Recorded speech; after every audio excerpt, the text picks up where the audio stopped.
So can you bring us through a little bit of the process you went through? And the reason I want to revisit this a little bit about Ferel is because I'm wondering how this translates into the new film that you just finished.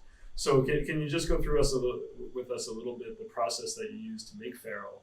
I think going back 12 years is probably quite different than what would be available to us presently. So I'm just wondering how your process has evolved into what you're working on now. So in Ferel, how are you going from A to Z?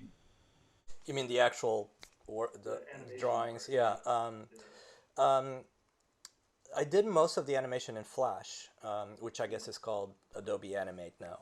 Um, and and everyone's familiar with how Flash looks. It's like really flat vector shapes that don't have a lot of life to them. They're just kind of very graphic.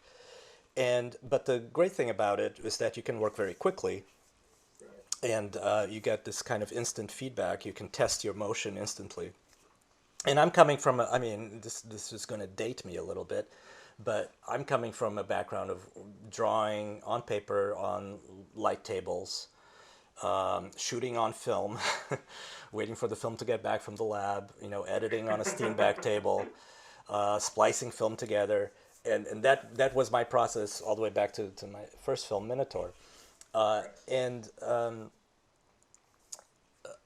I started working in a studio in Boston called Olive Jar, and started working with some kind of digital software, and Flash was one of them. And I realized, well, this is amazing because you can, as far as the motion is concerned, as far as getting your rough animation down on a screen, it's the best thing because you can do it very, very quickly. The problem arises when you're trying to render it out, because then you get this image which looks really kind of ugly and flat. So what I did for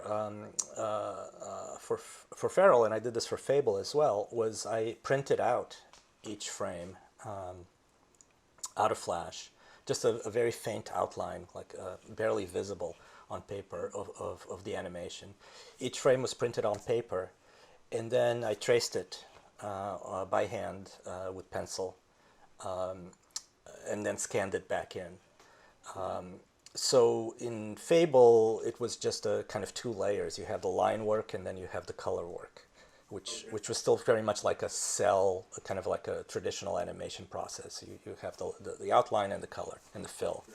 But with Ferrell, it was much more sculptural. You had shading and you had texture inside. So there were a few more layers involved. But Okay. when I was tracing the sheets of paper, I would trace a silhouette, just kind of just the shape of the character, and that would be one pass. And the second pass would be just a shadow pass, because most characters really just have kind of light on one side, shadow on the other. So it would just be a silhouette of that shadow. And then once I scanned that into the computer, brought it into After Effects, and I composited those two layers together, and the shadow pass would kind of get clipped and trimmed by the silhouette pass. Mm. And I would fill all of that with a texture loop. And that was the painted part. That was something that I Okay. just got some acrylic paint on illustration board and just created an interesting texture with paint and scanned it in like five different times, five different versions of that same texture, and created a loop out of that. Mm. And then used that loop to populate all of these composites, all these masked out composites of the characters. And the backgrounds were also painted. They were painted acrylic on board and Right. scanned in. Then in After Effects, I applied other things like particle effects and atmosphere effects and things like that to bring it all together. So it was kind of a half digital, half analog kind of process. Yeah, and I wouldn't do that the same way again. It was very time consuming, and at this point, I'm working almost completely digitally as far as the animation is concerned. The backgrounds, I might still paint them because they stay on screen for a long time and you do Yeah. kind of need that tactile quality from them. Yeah. But as far as the animation is concerned, I think Photoshop has evolved enough to this point where you can get some brushes that look really beautiful. And I would still do the animation in Flash, but then trace it, instead of tracing it on paper, I'm tracing it in Photoshop. And the rest of the process is the same.